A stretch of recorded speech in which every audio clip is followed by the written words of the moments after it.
Welcome to Thursday's special guest edition to the Final Boss podcast.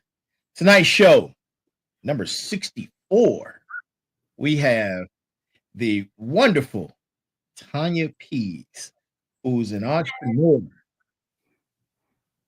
That's me. philanthropist, car enthusiast, fashionista. Man, she's all of the things. Listen, man, we're going to have a great show tonight. Thank you for tuning in, everyone who's watching. Listen, to everyone, because I didn't say this, this is my greeting. Good morning, good afternoon, good evening, and good night. And that's to everyone who's tuning in, no matter where you are around the world. Thank you for chiming in. We are here and we are ready to go. Tonight we got a so we've been doing these segments on Thursdays for the last couple of weeks about business. And tonight we're going to pivot just a little bit. It's about business, but it's more than just business. We're going to talk about charities. We're going to talk about things that are affecting the community. We're going to talk about Corvettes. We're going to talk about fashion. We're going to talk about luxury. We're going to talk about all of the things that encompass Miss Tonya Pease, and she's going to tell you all about herself and everything she's got going on. But before we get into all that, we have to start with my brass tacks. And tonight's brass tacks is a quote from Oscar de la Renta. If you're familiar with Oscar de la Renta, he's a famous fashion designer. He owns, or did own, the fashion house of what, Miss Pease? De La Soul? No.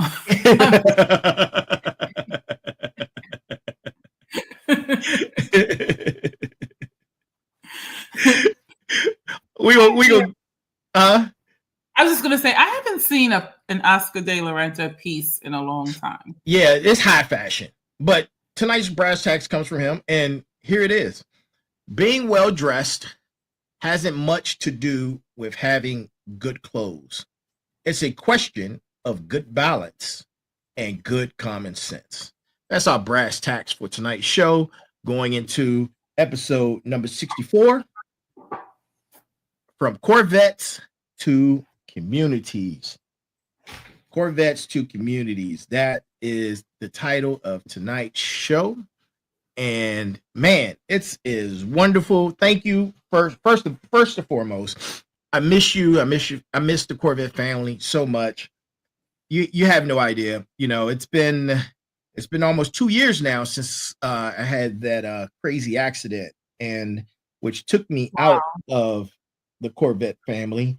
But I'm still here. But I'm looking to get back in it very soon, God willing. I thank you for participating in my surprise 50th birthday party. That was amazing to see you, Bats, Brett, and Felicia. Oh man, that was so awesome and touching. I really appreciate you guys coming out. So thank you. Thank you. You're welcome. You are welcome. Thank you for answering the call. It was like they say they put the Batman signal up. And y'all answered. Yeah. And let me just tweak a little something you said. Okay. You may not be in the Corvette family in the sense that you don't have a Corvette right now, but you'll always be in our family. So that's probably more important. It is. Corvettes will come and go, but thank you. I appreciate that. That's how we see you. I appreciate and Andrea too. So of course. she's the real final boss. As Dr. Colonel called her. I'm sure of it. Yep.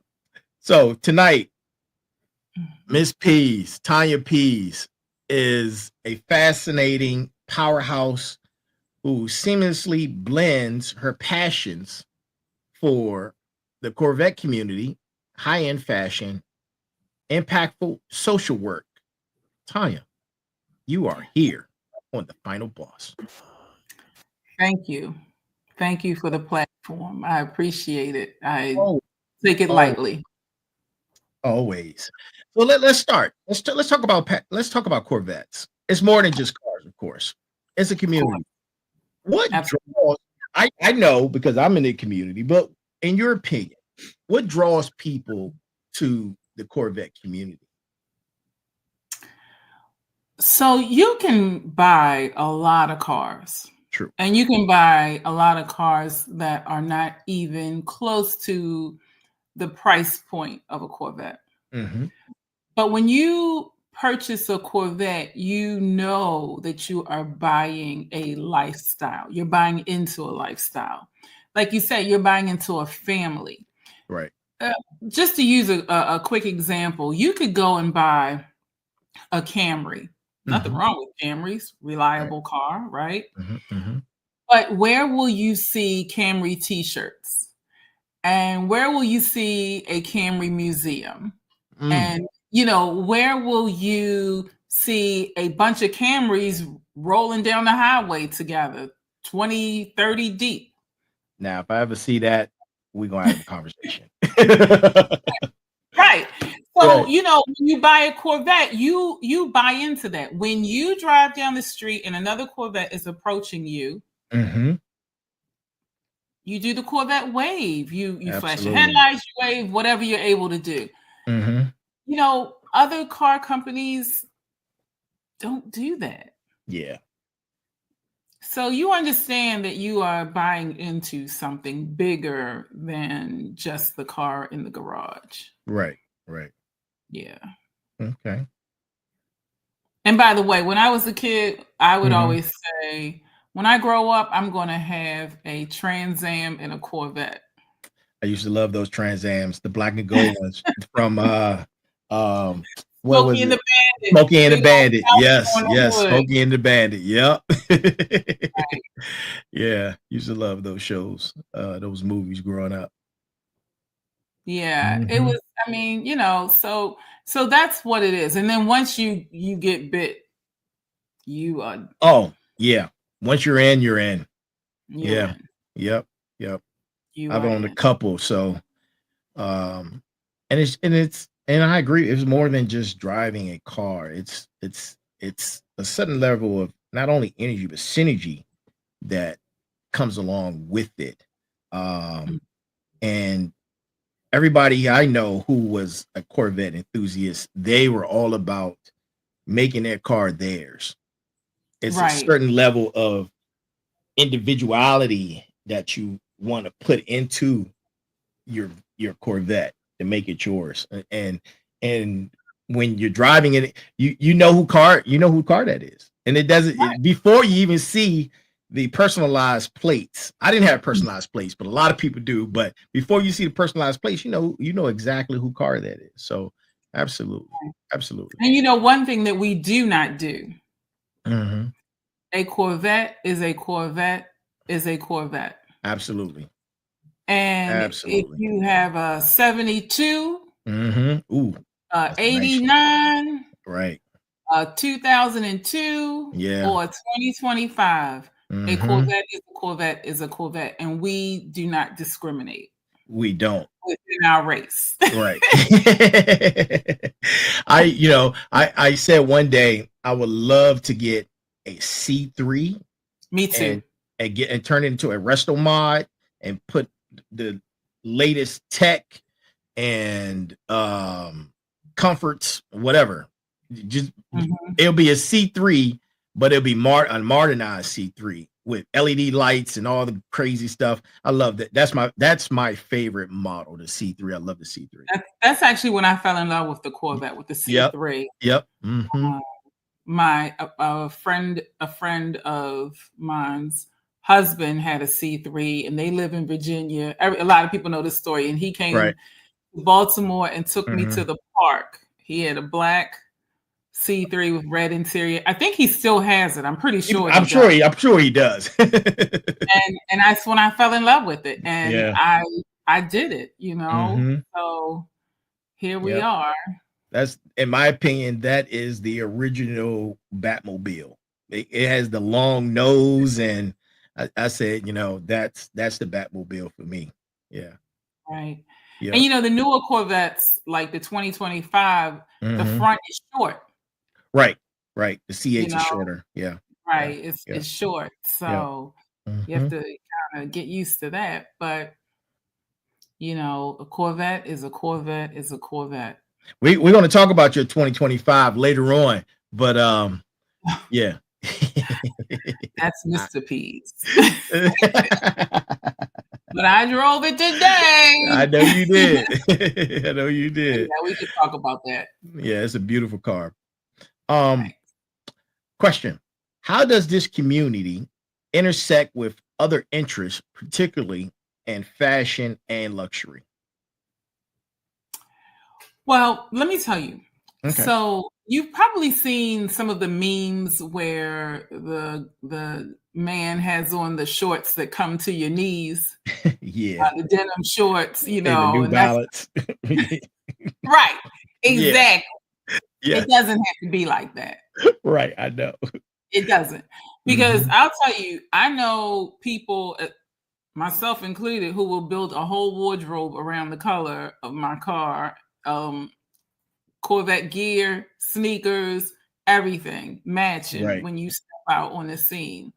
So, that gives you a chance to, tie into your car. It's not, this is my car and I'm here. No, we together. We in a relationship. One. Right. And, back in the day when boyfriend and girlfriend used to dress alike. Yeah. That's us in our car, right? Yep. Yeah. I got a story to tell you. I'll wait till you finish. It's good. It's pretty funny. Please go ahead. But that's what. But that's what I'm just saying. That it's not. We're not separate. We are one. We are together. So you bring it all in. Hats, sunglasses. I got it all. Right. Jacket. The works. So you make it work. You definitely make it work. Now, what's your story? Look at me interviewing you. I know, right? Andrea, when our first date, I subconsciously, wasn't deliberate, I was matching a car. And she wasn't used to the car community, any of that stuff. So she'd be like, "Why are you matching your car?" And then she was like, "Why is this car so loud?" Huh? Was this Priscilla? No. This was Stormy. Stormy. Okay. Yeah. Okay. This was after Priscilla. Yeah. Okay. Yeah, this was Stormy. Yeah. Why are you matching your car? Yeah, that was funny. I didn't even know. I had to look back, and I was like, "Oh, I am matching the car." Yeah. So good for you. Yeah, that was funny. Good for you. Yeah. Now you remember when I had my C7 wrapped? I love that wrap. What was the name of that wrap anyway? It was called Flip Flop. Okay. And I didn't. True story. I did not know that it was psychedelic or flip flop like that. Right. And so, because I just looked at a little 4x4 card, swatch card. Right. So when I went back to my friend Steve, who wrapped it, when I went back to his shop, he does this grand unveiling. It's behind the curtain and dun, dun, dun, dun. Right. And he pulled a curtain back, and I was like, oh. Well, I'm sure this is a family show. Yeah. But it grew on me. I can't, I just, the first day I was like, oh, wow, I'm excited. Then I was like, wait a minute. But then, it grew on me, and I really, really did like it. And people loved it. Oh, man. Yeah. The oohs and ahs you receive were incredible. People would just walk, they would take pictures of your car, and they just, was perfectly done. It was, and it matches your personality. It was amazing. It really was. Thank you. Yep. Well, really I will, if I can, I would like to just shout out Steve. He did a great job on my car. And yeah, shout Steve out. You need your car wrapped? Yeah. No. When I took the wrap, when he took the wrap off, he got the paint corrected. Took the car back to black. It's beautiful. And Steve passed away December of 23. It's been a little over a year. Okay. So, I'm so grateful to him for feeling good enough about our friendship that he could do that to my car and know that it was going to work for me. Like that was a lot of confidence. He knew you for real. He did. Yeah. Right. And I recognize that was, him knowing me. So I appreciated that. I got a lot of love with my car when it was that way. Yeah. I would see my car on YouTube. People would call me or text me and say, I just saw what I think is your car in a video on YouTube. And I'm like, really? Yeah. And then, so there would be. So, yeah. That's the one thing that it took me some time to get used to.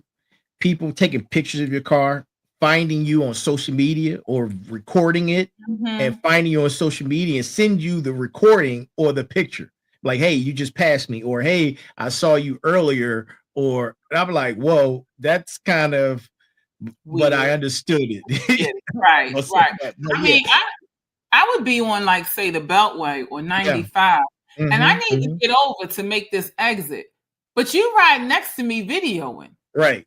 I need to get over. So I slow up, so you can do your video. I speed up, you speed up so you can do your video. I appreciate the love, but I got to get over this exit. Exactly. Yeah. So it's just part of it. Part of the game. Yep. Yeah, taking a stride. So, question: you've successfully navigated the world of fashion and luxury. What are some key insights you've gained? So, I'm gonna go deep first, and then I'll come back. Yeah, absolutely. Okay. So, one of the things that I have learned is that we got to do better as a people. Okay.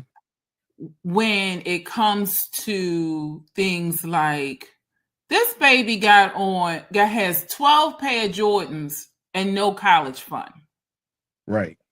We got to do better. Yeah. We got to do better with, and I'm going to just put it out there, sis, don't be mad at me out there. We got to do better with garments, with how garments fit us. We can't sacrifice looking appropriate and neat and nice just because you want to have LV or Gucci or whatever on your back. It still needs to look classic. Right. And so that's what I always go for. Okay. I do not mind buying expensive clothes, shoes, purses. I can tell you, last night I was out with some friends. I had on a pair of Chanel boots, and I bought those boots in 1997. Right. They were very expensive. Right. But they're classic. They will never go out of style. Chanel never goes out of style. It's those classic pieces, just from certain brand houses, it just never goes out of style. Right. Yeah. So, and they're probably worth more now today than they were when you first purchased them, because certain fashion houses, the brand, it appreciates. It's an investment. It's like a piece of art, actually. Yeah. Yeah. So that's my deep point about fashion. Like, I sit back and I look at things sometimes and I'm like, oh, but if you are in a place in your life where you can afford to do fashion and that's your thing, I'm not mad at you. Let's go. Right. I'm not judging you. If you're making bad decisions to get into a house, as you would say, at the expense of the rent's not paid, that's something we might need to talk about. But I will tell you, Temu and Shein is changing the game. Okay. Like, are we gonna have a house of Temu and a house of Shein? I'm just asking because I ain't above it. Okay. I ain't above popping some Shein tags on vacation. Listen, there you have it. The boss lady, Tonya's input. Listen. OMG, man. OMG. You know what? When I purchase that stuff, I know that they are not the mainstay staples of my wardrobe. Right. They are something to, have a little fun in, get out in vacation and whatever. Don't care if it get wet, lost, ripped, whatever. But hey, do you, sis? Just look neat. That's all I want. Wear the proper undergarments. That's all I want. Just look neat. That's all. Okay. I don't care what you wear. All right. Be neat. Be neat. Got it. I mean, I prefer it to be Prada or Gucci. But be Prada or Gucci. Be neat. but just be neat. Yeah. Yeah. Okay. So got it. All right. Thank you for that. I appreciate you and your honesty. Now, and your most authentic self. Thank you. I'm trying to be. Yes. Now, I am a sneakerhead. I love sneakers. Okay. That's just my thing. One of my things. Sorry, but I love sneakers. And I've noticed online, like on social media, there's a lot of groups for females and sneakers, and I'm like, okay, all right, I like this. Guess who else is a sneakerhead? You. Well, of course, me, but outside of me, you just met them. Sydney? Nope, Dr. Colonel. Dr. Colonel is a sneakerhead. Dr. Colonel is a sneakerhead. Girl, and listen, she got some gems in her collection. I was at her house not too long ago, and I was in her closet. And she's a fashionista. So I'm in her closet. I'm looking at this. I'm looking at her sneaker collection, and I'm like, I didn't know you was a sneakerhead. And like, she has some real gems in her collection. Good for her. Yeah, I'm glad. real. Yeah. I love sneakers. Yeah. So I love Christians, but I only love the ones that. So you like, are you like the luxury brand sneakers? That's what you're referring to. No, I like Nike. Okay, I like Nike. Gotcha. I like Jordans, but I also like you said, the luxury brand sneakers. Gotcha. Okay. I have some Prada sneakers, some Christian sneakers, some Balenciaga sneakers. Yeah. So I'll do those too. But this is my thing. What's that? You can't really wear them all the time. No, you can't. Can wear Nikes, it's just Nikes. Whatever. Right. You want them 2 days in a row? Okay. I'm not wearing no exactly. Right. They just, so we got to make that distinction in the closet too. Yeah, absolutely. Every day, not every day. Not every day, right? The Balenciagas I had on for my birthday. Yeah. I don't know when I would wear those again. Right. So exactly. Yeah, I had them just for that occasion. So unless there's another occasion that's similar or something further down the line, then maybe they'll pop out. But no, I don't know. Right. Because me, I would be like, oh, he had those on at the birthday party. Right. I see you. I see you. I just saw those. He's repeating. Oh, that's hilarious. Oh, man. I have a skirt that is really cute. It has ruffles on it. It has sequins on it. It's really cute. Mm-hmm. I wear that skirt once every 2 years, and I won't be around the same people because you see that skirt, you will not forget it. And I don't want you to say, "Dang, the last time we got together, she had that skirt." She had that skirt. It's so funny.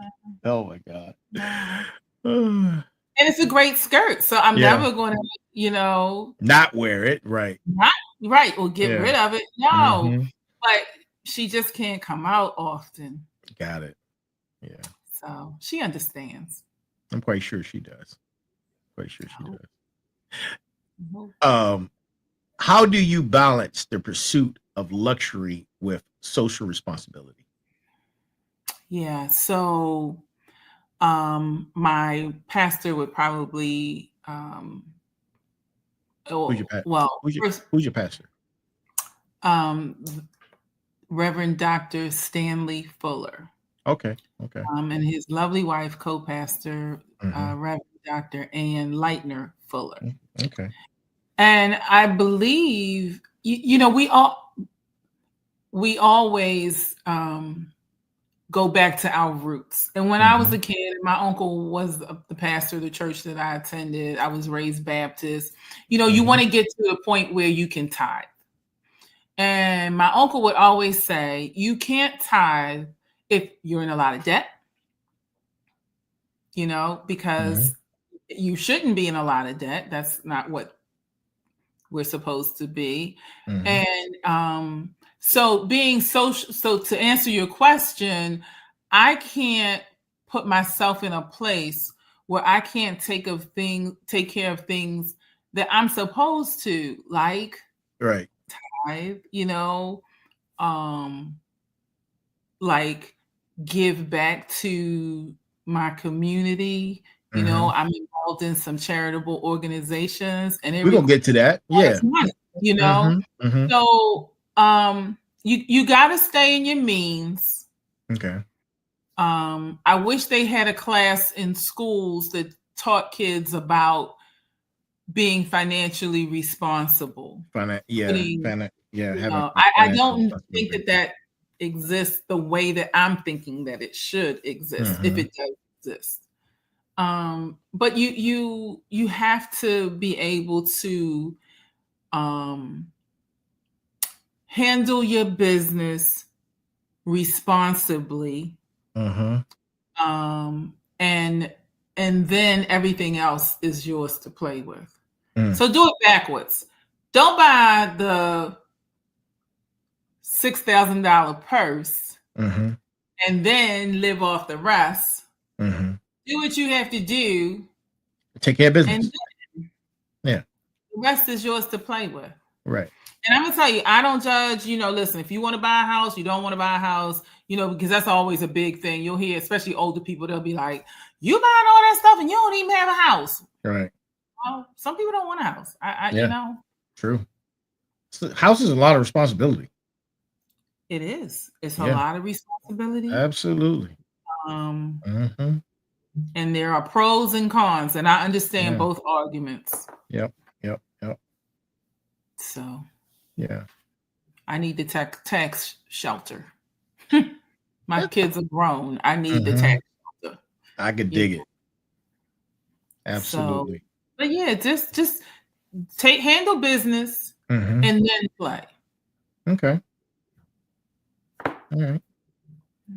So there you have it, good people. To my smarts out there, the Mrs. Tonya Pease, as she indulges us with her knowledge on fashion and Corvettes.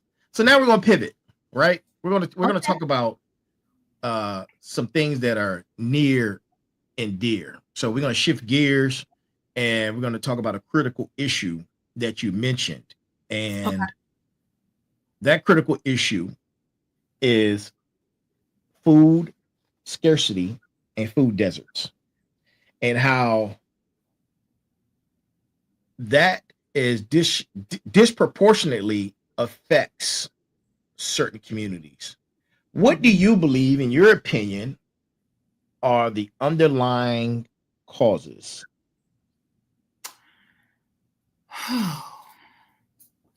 So, and let the people know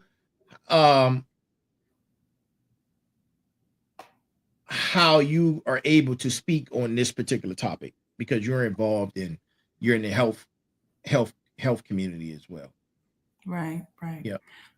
So I have a rental property in Baltimore City. Mm-hmm. And one day, there was a market that was not far from the property. Okay. It wasn't the best market, but it was a market, and then it closed. Okay. And I understand the issues that they had. Staffing it was an issue. I spoke to the manager before they closed. Staffing was an issue. Theft was a huge issue. Okay. So now you have removed the one major source that these people had in that area. Right. To go and get food. Sure, they can go to the corner store. What do you call them? The Bottega. Right. You're not really getting no nutrition out of there, though. Not really. Not that. Right. Not frozen food that you pop in the microwave full of sodium and exactly, like you said, not nutritious, and definitely not what the hypertensive people in our community need. More sodium, more salt. No. Right.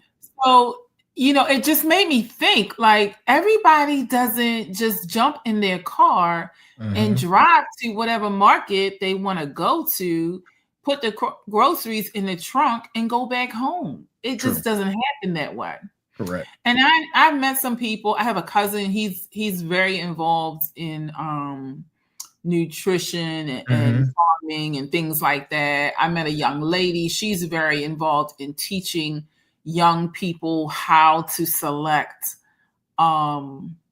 more nutritious foods when they have an option to select what it is that they eat.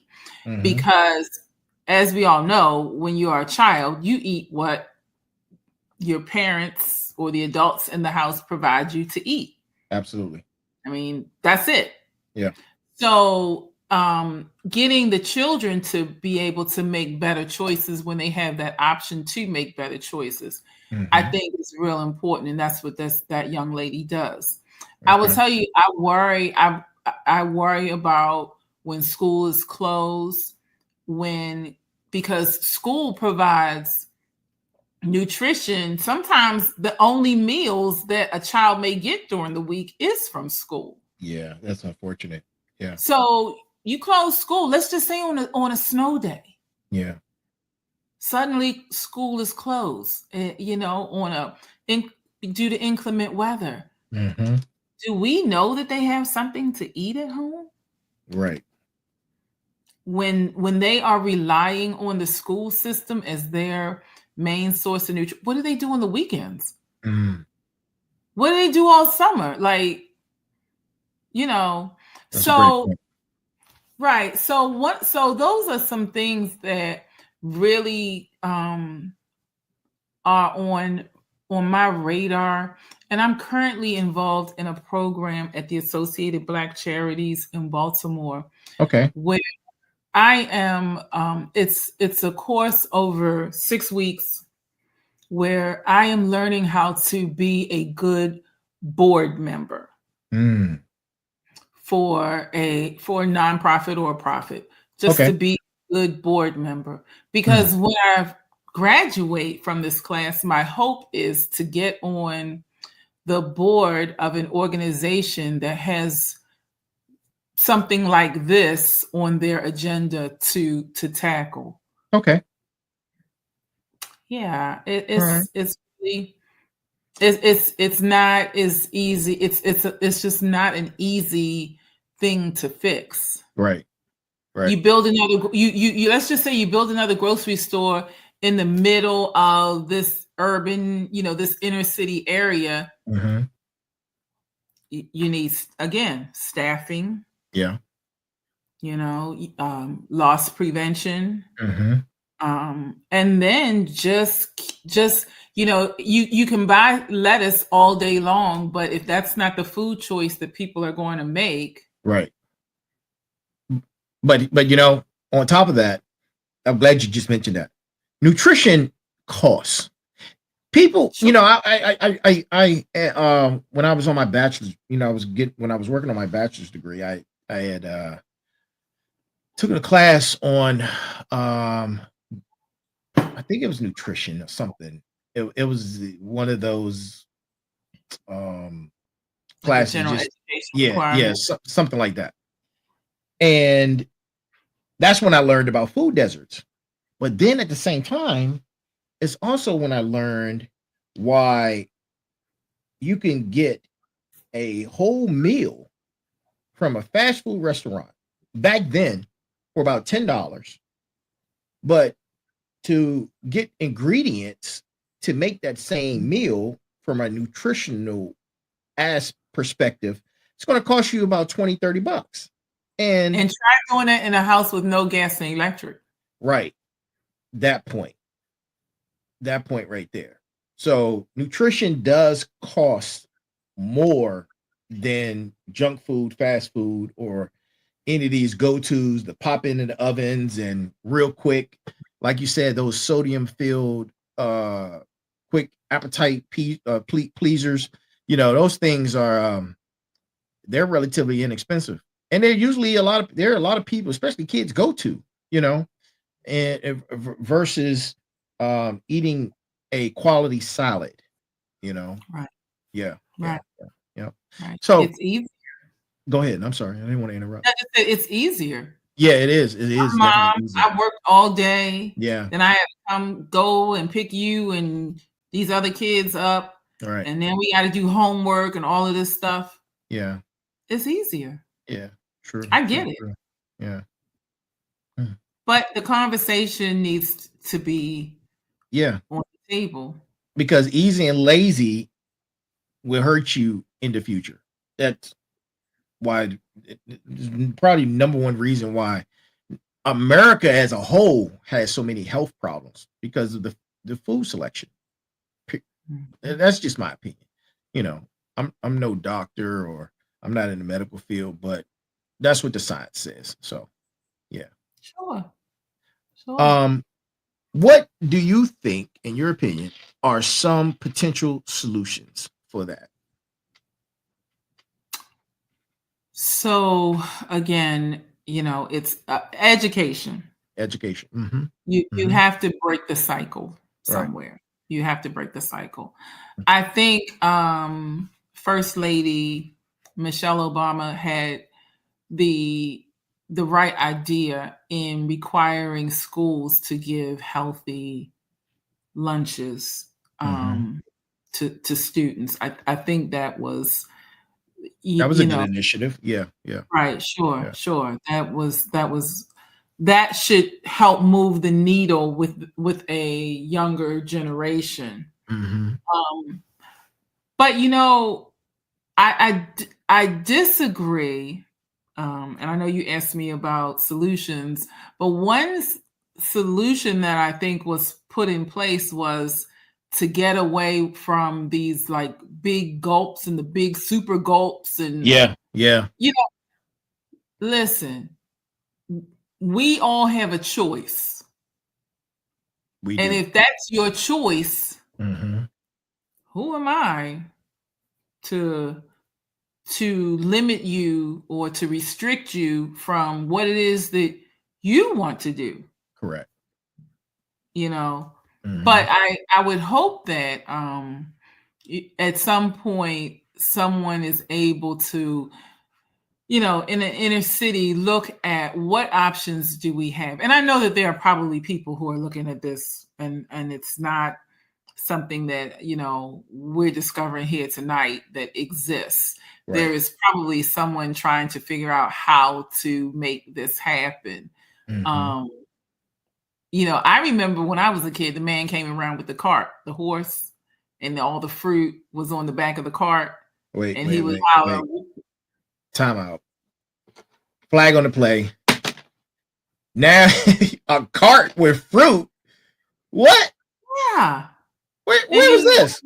He would come through the streets of Baltimore. I think they call them Arabs. They would come through the streets of Baltimore. Really? Watermelon, bananas, and people would come outside to the cart. Yes. Wow. And they would get their fruit. Okay. So maybe we can't get big markets in the inner city. Maybe we can get small ones, but small ones that are stocked with nutritional items, right? That are easy, that you can take home and make a quick meal.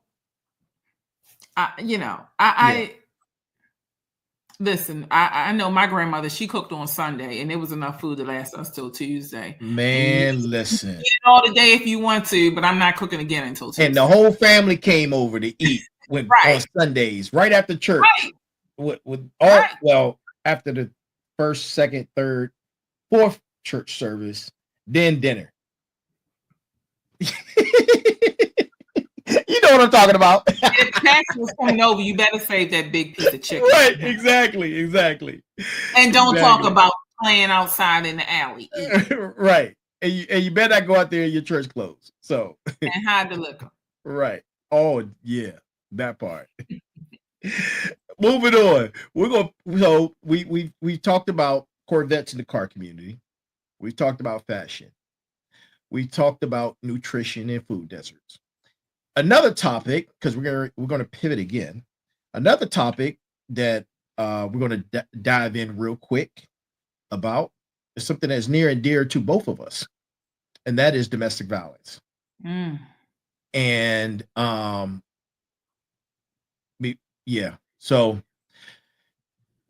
domestic violence is another devastating issue. In your opinion, what are some of the key challenges in addressing this issue? I'll tell you, I'm not going to sit here and talk about the buzzword of self-esteem. Okay. Because I feel like you can be the most upbeat, positive person and find yourself in a situation where you are drugged down. So I hear people say that all the time. Oh, she must have low self-esteem. Yeah. And I said men are abused too. Men are abused too. Be clear. Statistically speaking, you should see those numbers. So I'm gonna interject for a second. Shout out to Angel, who's part of the Corvette community. Angel, we give you a shout out if you get a chance to see this podcast. We're talking about you. I'm going to see her Sunday, so I'm going to tell her to watch. Tell her. Awesome. Her story is a very touching story. And I did an interview with her a few years ago in reference to not only her story, but domestic violence. And I was so moved by her story. And, she tells her story and her organization that she's involved in, which is surrounding domestic violence. And she let me see some of the statistics, and I was just blown away. Yes, men are abused too. Men are abused too. Yep. But go ahead, continue. I'm sorry. Shout out to Angel. Yes. 2 shouts out to Angel. But no, so I think that sometimes we find ourselves in situations and you look around and you're like, wait, how did this happen? And there are so many reasons why it continues. I mean, we already know, you don't know where to go. You don't know how you're going to go. If you go, what is he going to do then if you do go? Right. Oh, we got these kids together. Oh, I can't afford it. I mean, the the reasons go on and on and on. Mm-hmm. But I think at some point, we have to pay closer attention to the signs of domestic violence. And I used to be an ER nurse, and we would go through a questionnaire with patients when they would come into the ER. Is anyone at home hurting you, bothering you, whatever? And we would literally scan through that so fast until if someone wanted to say something to you, because you just assume this young woman, she's sitting here, she's well dressed, her nails are done, her hair is done, she acts like she's got it all together. She can't be abused at home, right? So we just going to do a cursory because we have to ask. We're going to zoom through these questions. No, because sometimes you could be that one person that they've decided today they're going to open up to. Everybody is not prepared to get on TV and talk about how they were abused. Absolutely. Because there is a lot of shame. There's a lot of hurt. There are people that you may want to protect. Hey, your mom may not know that you're being abused, and you may not want to put that out there for her to know, because maybe she can't handle it, or or you would be looked at in a different light if she knew. So there's a lot of reasons why everyone's story can't be on the front page, but they still have a story. Absolutely. They still have a story. Yes. So I'm hoping that as time goes on, I hope that the judges listen and I never really understood what protective orders did. It's a piece of paper, and if he's still going to come after you, he's still going to come after you. Yeah. The statistics involving those orders and the amount of violence that still happens, although the order is in place, is tremendous. It truly is. It truly is. There was a young woman, and this story has has got to be maybe 15, 20 years old. And it stuck with me. She had 5 kids, lived in Baltimore City. Went to the courthouse to get a protective order against her abusive partner, who was I don't think he was a police officer, but he had a lot of friends that were police officers, and they let him know that that's where she was, that's what she got. And when she came out of that courthouse, he stabbed her to death right there on the sidewalk. Wow. 5 kids instantly became orphans. Wow. While he was, I guess, in jail, and she was at the hospital fighting for her life before she passed away, they broke into her house and stole all the kids' Christmas stuff. Oh, no. So, and she did lose her life. And so now these kids have to endure. They don't have any parents now. Except for maybe the system. Yeah. Right. Or family. Yeah. But she was just trying to create a safe environment for herself and her kids. Wow. And that's what she got. And that's what she was awarded, if you will. It's terrible. It is. Why not, just why can't everyone just split? Just go. Yeah. Before we get to that point, just, but it's complicated. It's complicated. And it hurts. It hurts me to see, even on TV. Like if I'm watching a movie and that's how they go, I'm ducking. I can't. I can't handle it. I get it. I get it. I can't handle it. I get it. But I'm hoping that, you know, someone, you know, if they're out there and they need someone to talk to listen, to help them, you know, there has to be a safe place where people can go. And I'm telling you, I'm sure we would miss people in the emergency room who were there because maybe their arm was broken and they said their arm was broken because they fell. But they didn't really fall. Right. And we didn't give them the space to say, you know, what really happened. But you do your best and you hope that, you know, people will eventually find their way to crawl out of that situation. Right. But it's really sad. I will tell you, go ahead. No, I was just going to say, I will tell you that and that if anyone is in need of help and they see this. Hold that thought, because my next question is going to lead into the statement that you're about to say. Okay.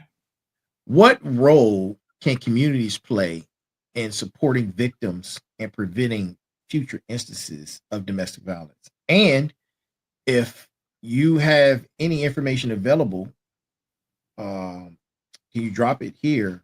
So if anybody does see this, they have a hotline or some information they can reach out to. Yeah. So, you know, the believe it or not, you can walk into any police station, fire station, emergency room, and say you need help. Okay. And get the ball rolling in that process of getting you out of that situation. Right. But and communities, you know, we need to hold our elected officials and judges, we need to hold their feet to the fire. You cannot let these people that commit these crimes against their partner back on the street with a slap on the wrist. Right. There is no reason for someone to have multiple battery charges on their record and they are still going home tonight. Yeah. You know, so we've got to get our laws in order so that people pay. And let me just say this, and this is, and I'm really waiting for this to happen. Okay. I noticed how the celebrities, Diddy, Epstein, Bill Cosby, R. Kelly, all these people who basically have been accused of committing crimes, domestic violence crimes against people. When is that gonna, you know, fall down to the man who just works at the gas station, who is going home beating his wife every night? Oh, wow. You know, when are we gonna move from the big celebrities down to the everyday man? Because it is happening with the everyday man. Yeah. Yeah. He should face the same consequence. I mean, really. Yeah. Granted, I mean, take the minors out. I mean, of course, R. Kelly, you know, he was accused with minors. I'm talking about I'm not talking about that type of domestic violence. I'm just talking about husbands, wives, boyfriend, girlfriend. Right. When is that type of punishment going to trickle down to the everyday man? When are we going to start at the lower level of making people, accountable for their actions? You want to cut up and beat your wife up? Well, guess what? You can't work here. When is that going to start happening? That's a great question. You want to go and you want to beat your wife on the weekends, and then you think you're going to come and work here all week. Can't do it. Yeah. So society needs to get tired of it. in order for society to get tired of it, more mouths need to be talking about it. We got to hold their feet to the fire. It's too much in silence. I you know, and we're down to the last 5 minutes. I was a MP in the military, and the amount of domestic violence that happens on base and the child abuse on base is really OMG.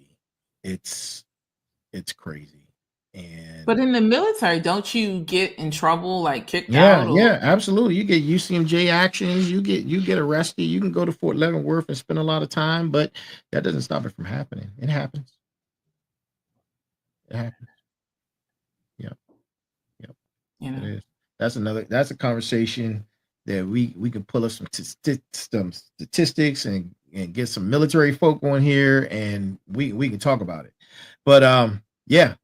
You'll go to jail for beating a dog. Believe that. Oh, absolutely.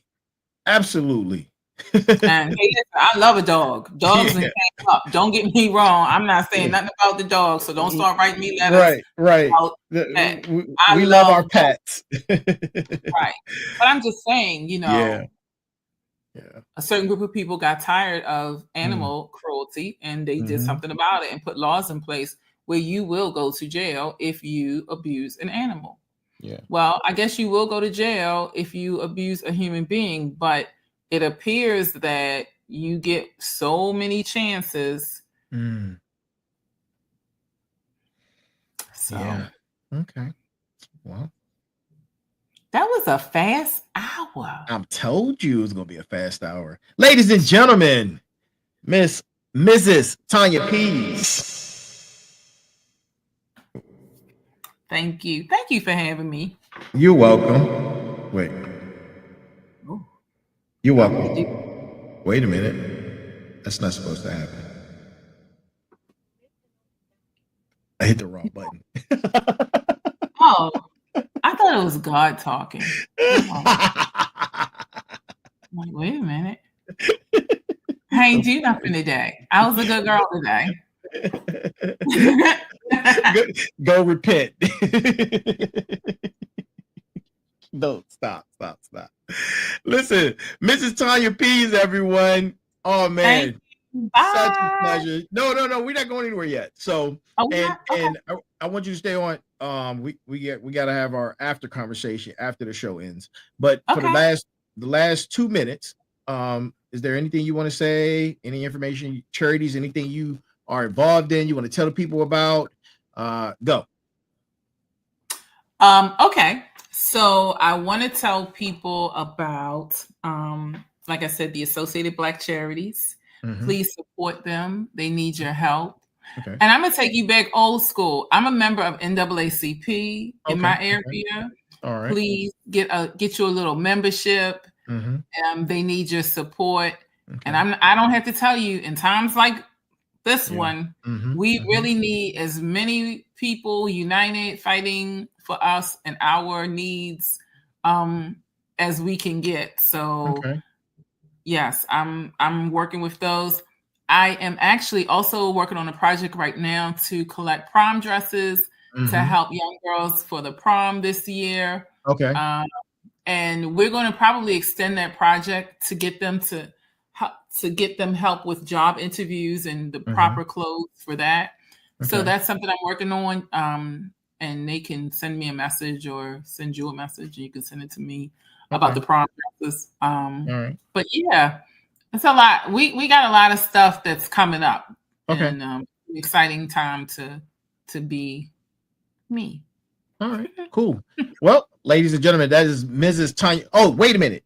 Aren't you doing something with firearms training for women? You yes. 10 seconds. You put it out. Okay, April 5th and 6th. If you want to take the carry and conceal class, give me a call. Let me know. And we opened it up to fellas too.